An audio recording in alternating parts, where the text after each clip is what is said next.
Hello listener, मैं आपकी writer अनी उर्फ अनामिका। उम्मीद करती हूँ कहानी आप लोगों को पसंद आ रही है। प्लीज मेरी कहानी और चैनल को सपोर्ट करें। कहानी को लेकर अपनी राय आप लोग मेरे साथ कमेंट सेक्शन में जरूर साझा करें। मुझे आपकी कमेंट का इंतजार रहेगा। चैप्टर 66, वफा की सजा। विदर्भ की धमकी सुन गरिमा के बढ़ते कदम रुक गए और वो पीछे मुड़कर हैरानी से विदर्भ को देखने लगी। गरिमा न सिर्फ विदर्भ की बात सुनकर हैरान थी, बल्कि उसे काफी तेज गुस्सा भी आ रहा था। लेकिन उसे मन ही मन एक खुशी भी महसूस हो रही थी कि उसने अपनी गलती दोहराने की नहीं सोची।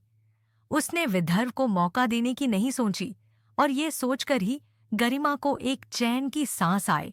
वो विदर्भ के पास आई। उसके सामने खड़े होकर उससे नजरें मिलाकर गरिमा ने कहा, क्या कर लोगे? मेरे बच्चों को ऑलरेडी छीन चुके हो। मेरी डिग्निटी, मेरे ऑनर, मेरे प्राइड को पहले ही मार चुके हो। बचा क्या है? अब कुछ भी नहीं। तुम कुछ नहीं कर सकते हो विदर्भ राणावत। और ये कहकर कि तुम पहले वाले विदर्भ राणावत बन सकते हो। तुमने खुद को मेरी नजरों में इस कदर गिराया है कि तुम नाक भी रगड़ोगे मेरे कदमों पर तब भी उठ नहीं सकोगे। अब इसे गरिमा का गुस्सा कह लीजिए या फिर उसकी नफरत, ये जो कुछ भी था। गरिमा के शब्द विदर्भ को अंदर तक कत्ल कर देने के लिए काफी थे। विदर्भ के मन में एक बार तो फिर से ये आया कि गरिमा से सवाल करें कि क्या वो उसे एक मौका भी नहीं दे सकती?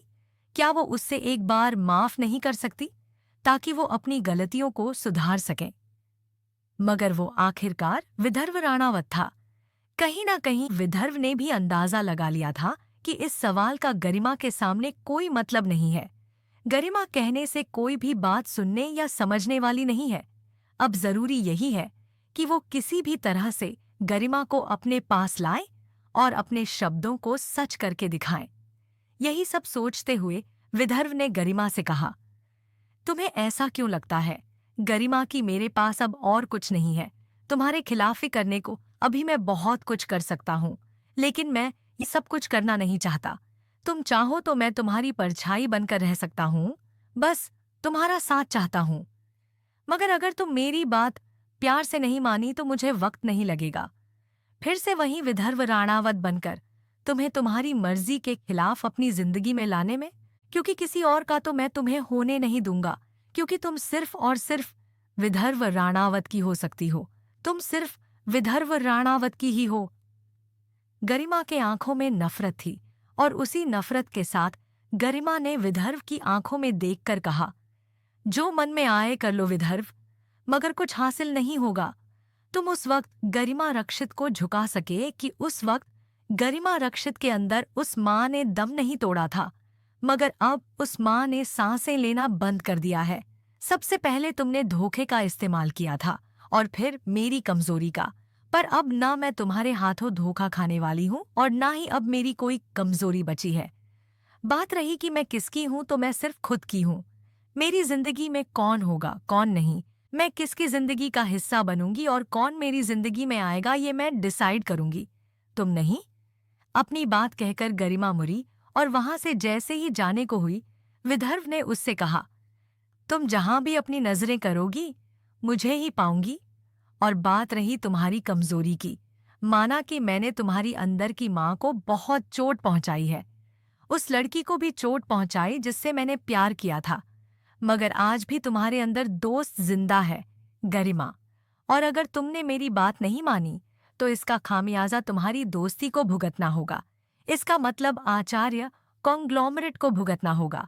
पहले भी आचार्य कॉन्ग्लोमरेट आरएम ग्रुप से टकरा चुका है, और उसका नतीजा तुम्हें भी याद है। अगर नहीं चाहती कि वापस आचार्य कॉन्ग्लोमरेट की हालत वैसी हो या फिर उससे भी बदतर, तो मेरे पास लौट आओ। विदर्भ की बात सुनकर गरिमा को काफी तेज गुस्सा आ रहा था।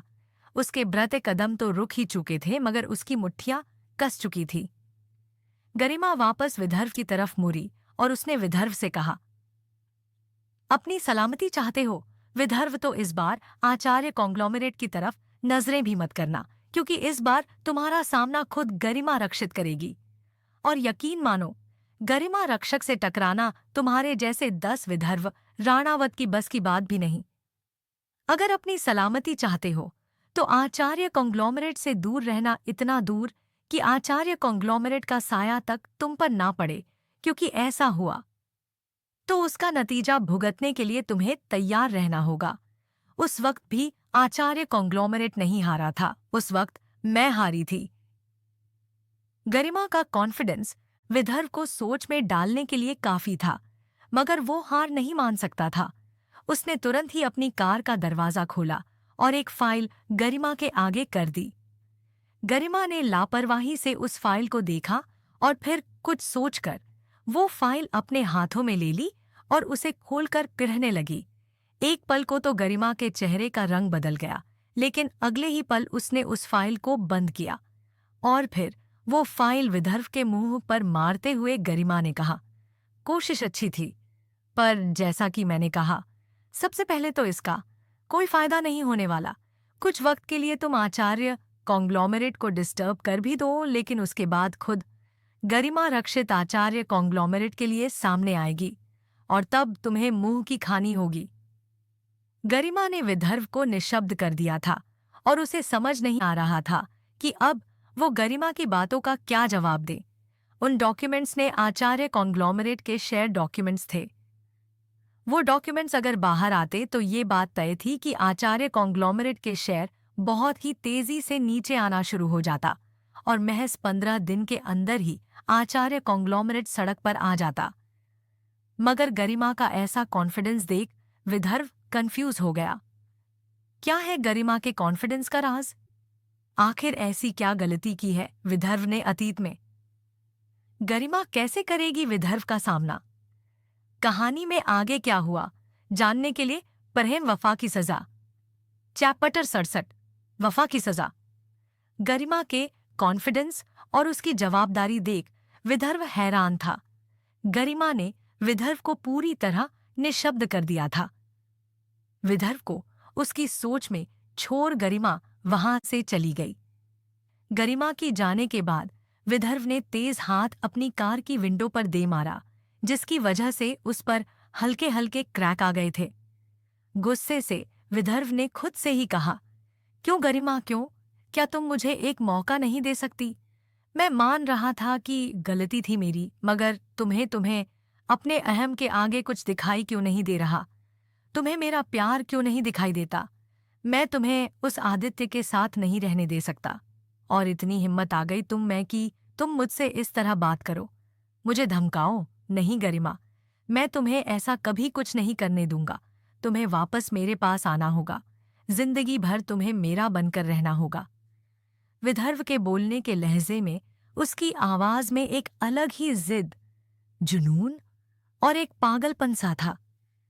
गरिमा स्कूल के अंदर आई और उसने देखा कि बच्चे आदित्य के साथ खेल रहे हैं। गरिमा भी उनके पास आ गई। बच्चों की नजर जैसे ही गरिमा पर पड़ी, वो भागकर गरिमा के पास आए और उसके गले लग गए। गरिमा, आदित्य और बच्चे एक साथ खेलने लगे तो वहीं दूर से विदर्भ उन चारों को देख रहा था। यह उसकी फैमिली थी, 2 प्यारे छोटे शैतान बच्चे, खूबसूरत सी पत्नी और एक परवाह करने वाला पति। आदित्य की जगह पर उसे होना चाहिए था। वहां आदित्य था, वो नहीं। जो जगह उसकी थी वहां पर वह नहीं था। विदर्भ को यह बात अंदर ही अंदर बहुत ज्यादा चुभ रही थी। तो वहीं दूसरी तरफ पुणे में वैदेही ने अपने प्रोजेक्ट आइडिया का काफी सारा काम खत्म कर लिया था और उसे फिनिश के लिए उसने सिया के पास उस आइडिया को मेल कर दिया। आफ्टर ऑल, ये सिया का ही आइडिया था कि वो 2 प्रोजेक्ट एक साथ स्टार्ट करे, और वैसे भी फ्यूचर में सिया को भी इस समय इन्वॉल्व होना ही है। वो डायरेक्टली हो या इनडायरेक्टली, तो उसे भी इस सेकेंड प्रोजेक्ट की इन्फॉर्मेशन थोड़ी बहुत तो होनी ही चाहिए। अपनी शादी की रस्मों से फ्री होकर सिया अभी अभी अपने कमरे में आई ही थी, मगर उसके कजिन अब भी उसके साथ ही थे। इसी बीच सिया का फोन रिंग हुआ तो सिया ने जल्दी से अपना फोन पिक किया। ये वैदेही का ही कॉल था। सिया ने जैसे ही फोन उठाया, सामने से वैदेही ने कहा, मैंने न्यू प्रोजेक्ट की डिटेल्स तुम्हें मेल की है, उसे एक बार चेक करो। उसके प्रेजेंटेशन में मुझे तुम्हारी हेल्प चाहिए। तुम्हारी शादी भी बहुत नजदीक आ चुकी है। सिया का फेस सीरियस हो गया था और उसने अपने कजिन्स की तरफ देखा और सबको वहां से बाहर जाने को कहा। सिया की बात पर उसकी कजिन्स ने मजाक करते हुए उससे कहा, क्या बात है? जीजा जी का फोन आ गया और हमें कमरे से बाहर निकाल रही हो? बस यही था प्यार, हमारी कदर ही नहीं है। उन लोगों की हंसी ठिठोली चल ही रही थी। सिया उन्हें क्लियर नहीं कर सकती थी और वो क्लियर करना भी नहीं चाहते थे। सिया ने झूठ मूठ का शर्माते हुए लोगों से कहा, अब जाओ भी, मुझे बात करने दो। मगर सिया को कहीं न कहीं डर भी लग रहा था। कहीं इसी हंसी मजाक में वो लोग नकली अगस्त्य से बात कहने की ना करने लगे। मगर ऊपर वाले की दया से ऐसा कुछ नहीं हुआ और उसके कजिन्स यूं ही सिया का मजाक बनाते हुए कमरे से चली गई। उन लोगों के जाने के तुरंत बाद ही जल्दी से सिया ने जल्दी से दरवाजा बंद किया। फिर अपना लैपटॉप निकाल बेड पर बैठ गई। अपनी आवाज को धीमा करते हुए सिया ने वैदेही से कहा, वेट कर, मैं देख लेती हूँ। हो सके तो कोई सजेशन तुरंत ही दे दूंगी और मुझे थोड़ा टाइम दे ताकि मैं प्रेजेंटेशन को एक बारी चेक कर लूँ और उसमें जो भी चेंजेस होंगे वो मैं चेक करके तुझे दे दूंगी। वैदेही ने हामी भरी और कॉल कट कर दिया। तो वहीं सिया ध्यान से आइडिया को स्टडी कर रही थी और उसकी डिटेल्स को चेक कर रही थी। सिया अभी लैपटॉप पर काम कर ही रही थी कि तभी किसी ने उसके कमरे का डोर नॉक किया। आवाज से सिया डर गई और उसने जल्दी से अपना लैपटॉप बंद किया और उसने वापस लैपटॉप अपनी अलमारी के एक ड्रॉवर में रख दिया। इस दौरान फिर से कमरे का दरवाजा नॉक हुआ और दरवाजे की दूसरी तरफ से सिया की मां ने कहा, यह दरवाजा खुलने में इतना वक्त कहाँ लग रहा है? सिया ने खुद को ठीक किया और फिर धीरे से दरवाजा खोला। सिया की मां अंदर आई। सिया चुपचाप अपने यहाँ पर ही खड़ी रही और अपनी मां को अंदर आते हुए देखती रही। उसने उनसे एक शब्द तक नहीं कहा। सिया जाकर बेड के एक किनारे बैठ गई। सिया की मां उसके पास आए और उन्होंने कहा, तुम्हें दरवाजा खोलने में इतनी देर क्यों लग गई? और उनके सवाल पर सिया ने खुद को संभालते हुए कहा, मैं बाथरूम में थी। उसकी आवाज में ना कोई हड़बड़ाहट थी, न ही किसी तरह उसकी आवाज लड़खड़ा रही थी। सिया की मां ने सिया की बात मान ली और फिर उन्होंने सिया को थोड़ा समझाने वाले लहजे में कहा, बेटा, अगस्त्य एक अच्छा लड़का है, एक सक्सेसफुल इंसान है, तुम्हारा बहुत ख्याल रखेगा। सिया ने उनकी बातों का कोई जवाब नहीं दिया। जब से अजिंकी की मौत हुई थी, सिया ने मुश्किल से ही कुछ शब्द कहे होंगे। उसने अपने परिवार से बात करना तक छोड़ दिया था। क्या जान पाएंगी सिया की मां उसके मन की बात? आखिर क्या है सिया का प्लान? अगस्त्या के साथ शादी से कैसे होगी सिया की मुश्किलें हल? कहानी में आगे क्या हुआ जानने के लिए पेरिये वफा की सजा, चैप्टर 68। वफा की सजा। सिया की मां उसे समझाने की कोशिश कर रही थी, मगर सिया ने उनकी बातों का कोई भी जवाब नहीं दिया। वो खामोशी अपनी जगह पर रही और उसने नजरें उठाकर अपनी मां की ओर देखा तक नहीं। सिया की मां निराश हो गई, मगर उन्होंने फिर से सिया को समझाने की कोशिश की, मगर सिया ने उनकी किसी भी बात का बिल्कुल भी कोई जवाब नहीं दिया। थोड़ी देर के बाद सिया की मां उसके कमरे से चली गई। उनके जाने के बाद सिया ने दरवाजे को अंदर से बंद किया और फिर से अपना लैपटॉप निकालकर बैठ गई। वो बहुत ही ध्यान से प्रोजेक्ट पर काम कर रही थी क्योंकि उसे जल्द से जल्द वैदेही का स्टार्टअप शुरू करवाना था, क्योंकि वो वैदेही की मदद से अजिंक्या के लिए इंसाफ चाहती थी। तो वही मनस के घर के बाहर एक कतार में कई सारी गादियां लगी हुई थीं। एक बॉडीगार्ड ने बीच की एक कार का दरवाजा खोला और उस कार से मानस बाहर आया। मानस सीधे मनस की मिला की ओर बढ़ गया। गार्ड्स ने मानस को अंदर जाने से रोका तो मानस ने आर्या की मदद ली। ना चाहते हुए भी आर्या ने मानस को घर के अंदर आने की इजाजत दी। मानस अभी लिविंग रूम में बैठा मनस के आने का इंतजार कर रहा था। जल्दी ही मनस भी आ गई। मनस को देख मानस की नजरें उसके पर ही ठहर गईं। मनस सीढ़ियां उतर रही थी। उसे अब तक मानस के वहां होने का पता नहीं था। डाइनिंग टेबल की ओर बढ़ते हुए मनस ने आर्या को आवाज देते हुए कहा, आर्या, जल्दी आओ, ब्रेकफास्ट का टाइम हो गया है। मानस कभी भी आ जाएगा। फिर उसके साथ भी हमें जाना होगा और साथ ही साथ ऑफिस भी हैंडल करना है। मनस के मुंह से अपना नाम सुन मानस के होठों पर मुस्कुराहट आ गई। मानस के कदम अनायास ही मनस की ओर बढ़े और उसने मनस के करीब जाते हुए उससे कहा, आपका मान ऑलरेडी आ चुका है मानसा। अचानक आए मानस की आवाज सुन मनस अपनी जगह पर ही ठिठक गई और वो मुड़कर बेचैनी से अपना सर इधर उधर करने लगी। मानस ने ठीक मनस के सामने आकर मनस के करीब आते हुए कहा, आपका मान ठीक आपके सामने है मानसा, आपके बेहद करीब। मनस ने मानस से दूरी बनाते हुए कहा, दूर रहो मान, और मेरा नाम मनस है, मानसा नहीं। मानस ने मनस को उसकी कमर से पकड़ा और अपने करीब करते हुए कहा, मुझे कोई फर्क नहीं पड़ता मानसा, आप मेरी मानसा है और यह बात मेरे लिए मायने रखती है। मनस ने खुद को मान से छुड़ाने की कोशिश की मगर उसकी हर एक कोशिश बेकार थी। इतनी देर में आर्या वहां गई और उसने जल्दी से मनस के करीब आते हुए मानस को मनस से दूर करते हुए मानस से कहा, वो इस वक्त इस तरह तुम्हारे करीब आने में कंफर्टेबल नहीं है। मानस दूर रहा उससे, एटलीस्ट तब तक जब तक रिपोर्ट नहीं आ जाती। आर्या का उससे इस तरह बात करना मानस को बिल्कुल भी पसंद नहीं आया, मगर फिलहाल वो आर्या के साथ कुछ नहीं कर सकता था। और वैसे भी थोड़ी ही देर की तो बात थी, जल्दी ही टेस्ट हो जाएंगे और रिपोर्ट्स भी आ जाएगी। मानस को तो बस रिपोर्ट का इंतजार था, क्योंकि जैसे ही यह बात साबित हो जाएगी मनस ही मानसा है, उसके बाद वो एक पल की भी देरी नहीं लगाएगा और मनस के साथ शादी कर उसे अपना बना लेगा। वो लोग डाइनिंग टेबल पर बैठे और अपना ब्रेकफास्ट किया, जिसके बाद मानस की गाड़ी में मनस उसके साथ हॉस्पिटल के लिए निकल गई तो आर्या अपनी कार में उनके पीछे पीछे चली गई और उनके आगे पीछे कई सारी कार एक कतार में चल रही थी। जल्दी ही वो लोग हॉस्पिटल पहुंचे और ये शहर का सबसे बेस्ट हॉस्पिटल था। मानस मनस को लेकर उसके टेस्ट के लिए ले गया और जल्दी ही उसका टेस्ट भी हो गया। इस सारे प्रोसेस में ढेर से 2 घंटे का समय लगा था और अब बस इंतजार था तो रिपोर्ट्स के आने का, जिसके लिए मानस से सब्र ही नहीं हो रहा था, मगर इंतजार तो उन्हें करना ही था। रिपोर्ट्स आने में कम से कम 2.5 से 3 घंटे का समय लगने वाला था।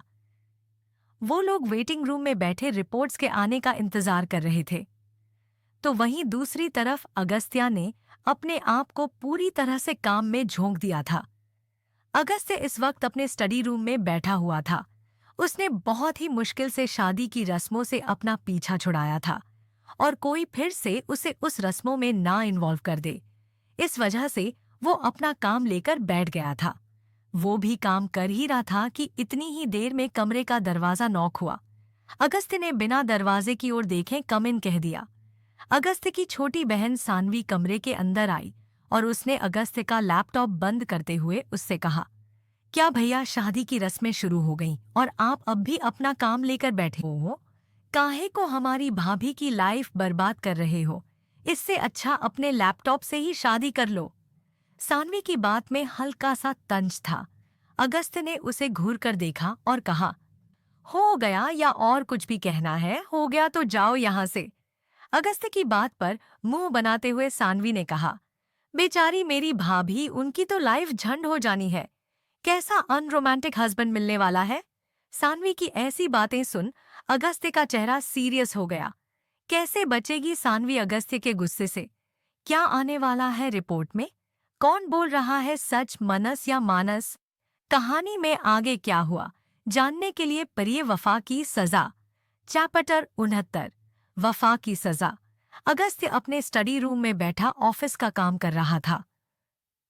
इसी दौरान उसके रूम में उसकी छोटी बहन सानवी आ गई और वो उसकी खिंचाई करने लगी और उसका मजाक बना रही थी।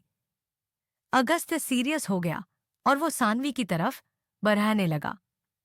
सानवी भागने को हुई मगर उससे पहले ही अगस्त्य उस तक पहुंच चुका था और उसने सानवी के कान पकड़कर खींचते हुए कहा, दोबारा बोलना, मैंने सुना नहीं, क्या कहा तूने? अगस्त्य के चेहरे पर मजाक की हंसी थी मगर उसकी आंखें सीरियस थीं। सानवी को काफी दर्द रहा था और उसने दर्द भरी आवाज में कहा, आह, चोरो भैया चोरो, मुझसे गलती हो गई, दोबारा नहीं कहूंगी। सॉरी, दर्द हो रहा है, प्लीज भैया छोड़ दो। मगर अगस्त में उसकी माफी को नजरअंदाज करते हुए कहा, ना ना, तुम तो कुछ और कह रही थी। अब लोग अपनी भाभी का साइड। रोने का नाटक करते हुए सानवी ने बचकानी आवाज में कहा, सॉरी भैया, गलती हो गई, छोड़ दो प्लीज। पक्का अब से कुछ नहीं कहूंगी, बिल्कुल परेशान नहीं करूंगी, प्लीज छोड़ दो। मैं अभी यहां से चली जाऊंगी। सॉरी भैया, छोड़ दो ना। अगस्त्य ने मुस्कुराते हुए सानवी का काम छोड़ दिया। फिर सीरियस होकर बोला, अगर दोबारा ये सब कहते सुनाना तो तुम्हारी पॉकेट मनी बंद। खबरदार जो मेरा मजाक बनाने की कोशिश की। सानवी मुंह बनाकर अगस्त्य को देखने लगी और पर पटकते हुए अगस्त्य के स्टडी रूम से चली गई। सानवी का बचपना देख अगस्त्य को हंसी आ गई और वो वापस अपना काम करने बैठ गया। बच्चों के साथ खेलते हुए कब सुबह से दोपहर हो गई और स्कूल की छुट्टी हो गई, इन सब बातों का ख्याल गरिमा को रहा ही नहीं। इस दौरान गरिमा भी बच्चों के साथ बच्ची बन गई थी। आदित्य भी उन्हीं के साथ था और वह चारों काफी एंजॉय कर रहे थे। मगर वहीं विदर्भ दूर से उन चारों को देख रहा था, जो बिल्कुल एक हैप्पी फैमिली लग रहे थे। विदर्भ की फीलिंग को एक्सप्लेन नहीं किया जा सकता था। उसके अंदर गिल्ट और दर्द के साथ खालीपन भी था। जब स्कूल की छुट्टी होने लगी तो विदर्भ भी उनके पास आया और बच्चों को आवाज देते हुए कहा, चलो बच्चों, अब घर चलते हैं, समय हो गया है। अब तक बच्चों का खुशी से खिलखिलाता हुआ चेहरा विदर्भ की बात सुनते ही मुरझा सा गया, क्योंकि विदर्भ ने उन्हें अपने साथ चलने को कहा था, न कि उनकी मां को भी उनके साथ लेकर जाने की बात कही थी। अर्शी और अनीश ने गरिमा के दोनों हाथों को पकड़ लिया। फिर विदर्भ से कहा, हम अकेले नहीं जाएंगे डैड, मम्मा को भी साथ लेकर चलो। हमें मम्मा के साथ रहना है, प्लीज मम्मा को भी साथ लेकर चलो। बच्चों की बात सुन गरिमा और विदर्भ दोनों के दिल में टीस सी उठी। विदर्भ तो गरिमा को अपने साथ लेकर जाना चाहता था, मगर गरिमा उसका चेहरा तक नहीं देखना चाहती थी। तो वही गरिमा अपने बच्चों के साथ तो रहना चाहती थी, मगर वह विदर्भ की परछाई तक से दूर रहना चाहती थी। दोनों को ही समझ नहीं आ रहा था कि वो अपनी बात बच्चों को कैसे समझाए। तो वहीं बच्चों ने जिद पकड़ ली थी और वो गरिमा को छोड़ने के लिए तैयार ही नहीं थे। गरिमा बच्चों के सामने घुटनों के बल बैठी और उसने कहा, नहीं बच्चों, मैं आप लोगों के साथ नहीं आ सकती, मुझे बहुत सारे काम करने हैं और जब तक मेरा काम खत्म नहीं हो जाता मैं आप लोगों के साथ नहीं रह सकती। विदर्भ के दिल में एक उम्मीद जगी थी कि शायद इस बार गरिमा को मनाया जा सके, मगर गरिमा ने उसे उम्मीद को पहले ही तोड़ दिया। वह कुछ कहना चाहता था, मगर गरिमा ने पहले ही अपनी बात बच्चों के सामने रख दी थी और अब ना चाहते हुए भी विदर्भ को चुप रहना पड़ गया। बच्चों का चेहरा रोने जैसा हो गया और अर्शी ने कहा, नहीं मम्मा, हमें आपके साथ रहना है। आप हमेशा ही यही कहते हो, मगर आप नहीं आते। हमें आपके साथ ही रहना है, आप हमारे साथ चलो। गरिमा ने अपनी आंखें बंद की और अपने दिल को करा किया और फिर अपने बच्चों से थोड़ी सख्ती से कहा, बच्चों, मैंने आपको पहले मौका दिया था कि आप मेरे साथ रहो, पूछा था ना मैंने आप लोगों से। लेकिन आप लोगों ने मुझसे क्या कहा था, आपको आपके माँ पापा दोनों चाहिए। और मैंने आपसे कहा था, या तो आप आपकी माँ मिल सकती है या फिर आपके पापा। आपको पापा के साथ खेलना था, उनकी दी हुई टॉयज के साथ खेलना था, और आपने उन्हें चुन लिया। आप अब भी मेरे साथ रह सकते हो, मगर आपके पापा मेरे साथ नहीं रह सकते हैं, समझ गया आप लोग? बच्चों की आंखें लाल हो गईं और उनकी आंखों से झरझर आंसू बहने लगे। बच्चों की आंखों में आंसू तो गरिमा से भी बर्दाश्त नहीं हो रहे थे और गरिमा की हालत आदित्य से बर्दाश्त नहीं हो रही थी। तो वहीं विदर्भ को गरिमा और बच्चों की ऐसी हालत देख इन सब में फिर से एक मौका नजर आ रहा था कि शायद गरिमा बच्चों की खातिर ही उसके साथ रहने को मान जाए। आदित्य ये सब ज्यादा देर तक नहीं देख पाया और उसने घुटनों के बल बैठते हुए अर्शी और अनीश से कहा, बच्चों, अभी आप अपने डैड के साथ जाओ, कल फिर आ जाना। आपकी मम्मा कहीं नहीं जा रही है, बस उन्हें कुछ काम है। आप कल फिर आकर यहाँ मम्मा के साथ खेल सकते हो और मैं आपसे प्रॉमिस करता हूँ कि मम्मा के पास टाइम ना भी हो, मैं फिर भी उन्हें आपके पास लेकर आऊंगा। फिलहाल आप अपने डैड के पास जाओ। पहले तो आदित्य की बात भी बच्चे मानने को तैयार नहीं थे, मगर आदित्य ने उन्हें प्यार से समझाया तो बच्चे मान गए और विदर्भ के साथ जाने को तैयार हो गए। गरिमा ने एक नज़र विदर्भ पर डाली और उसकी आंखों में कड़वाहट साफ थी। विदर्भ गरिमा की ऐसी नज़रों को बर्दाश्त नहीं कर सकता था। उसने अपनी नज़रें नीची कर ली और बच्चों के साथ वहां से जाने लगा। वहां से जाते हुए एक नज़र विदर्भ में पीछे मुड़कर गरिमा को देखा और उसे देखकर उसने मन ही मन कहा, गरिमा, तुम्हें मेरे पास वापस आना होगा, बाय हुक और बाय क्रुक। तुम्हें गरिमा विदर्भ राणावत बनना है। बहुत जल्द तुम्हें इस पहचान को अपनाना है, इसलिए तैयार हो जाओ। आज भले जो हुआ सो हुआ, मगर कल वही होगा जो मैं चाहूंगा। ठीक वैसे ही जैसे सालों पहले हुआ था, सब कुछ मेरी मर्जी से। क्या हुआ था विदर्भ और गरिमा के बीच? क्या होगा विदर्भ अपने इरादों में कामयाब? क्या लड़ पाएगी गरिमा अपनी ममता से? गरिमा को अपना बनाने के लिए क्या करने वाला है विदर्भ? कहानी में आगे क्या हुआ, जानने के लिए पढ़िए वफा की सजा, चैप्टर 70। वफा की सजा। गरिमा को किसी भी हालत में अपना बनाने का इरादा कर विदर्भ बच्चों को लेकर वहां से चला गया, तो वहीं गरिमा भी आदित्य के साथ घर के लिए निकल गई। आज उसका पूरा दिन बच्चों के साथ ही निकल गया। तो वहीं दूसरी तरफ मनस आर्य और मानस का इंतजार खत्म हुआ और मनस की रिपोर्ट आ गई। इस वक्त वो तीनों डॉक्टर के कैबिन में थे। मनस शांत तो थी, मगर थोड़ी सी बेचैन भी थी। डॉक्टर ने रिपोर्ट एक्सप्लेन करते हुए कहा, ऐसा नहीं है कि इनकी आंखें ठीक नहीं हो सकती, बट प्रॉब्लम यह है कि इनका ब्लड ग्रुप काफी ज्यादा रेयर है और ऐसा डोनर ढूंढ पाना थोड़ा सा मुश्किल है। ऑर्गन ट्रांसप्लांट में थोड़ा रिस्क तो होता ही है, मगर एक बार डोनर मिल जाए तो हमारी 70% लड़ाई तो वही खत्म हो जाएगी, क्योंकि मेन पॉइंट इनका डोनर ढूंढना ही है। इनके आंखों का रेटिना डार्क है, शक की कोई गुंजाइश न रहे। इसलिए उन लोगों ने एक रैंडम डॉक्टर को चूज कर लिया था, जो कि अपनी फील्ड में काफी बेहतर थे, जो कि दोनों में से किसी के भी इन्फ्लुएंस में ना हो। मगर इसके साथ एक प्रॉब्लम ये भी थी कि डॉक्टर को कुछ पता नहीं था, जिसकी वजह से उन्होंने ये बताया कि मनस की आंखें ठीक हो सकती हैं या नहीं, मगर ये नहीं अब तक बताया था कि उसकी आंखें कब और कैसे गए होंगे। डॉक्टर से सवाल सीधे सीधे पूछा भी नहीं जा सकता था कि आखिर पेशेंट को ही नहीं पता था कि उसके साथ कब और क्या हुआ। बात को घुमाने की कोशिश करते हुए मानस ने डॉक्टर से कहा, लेकिन हुआ क्या है उसके साथ एग्जैक्टली, प्रॉब्लम क्या है और वो प्रॉब्लम क्या फिर से आ सकती है? मानस के सवाल पर डॉक्टर ने जवाब देते हुए कहा, नहीं नहीं, ऐसी कोई टेंशन वाली बात नहीं है।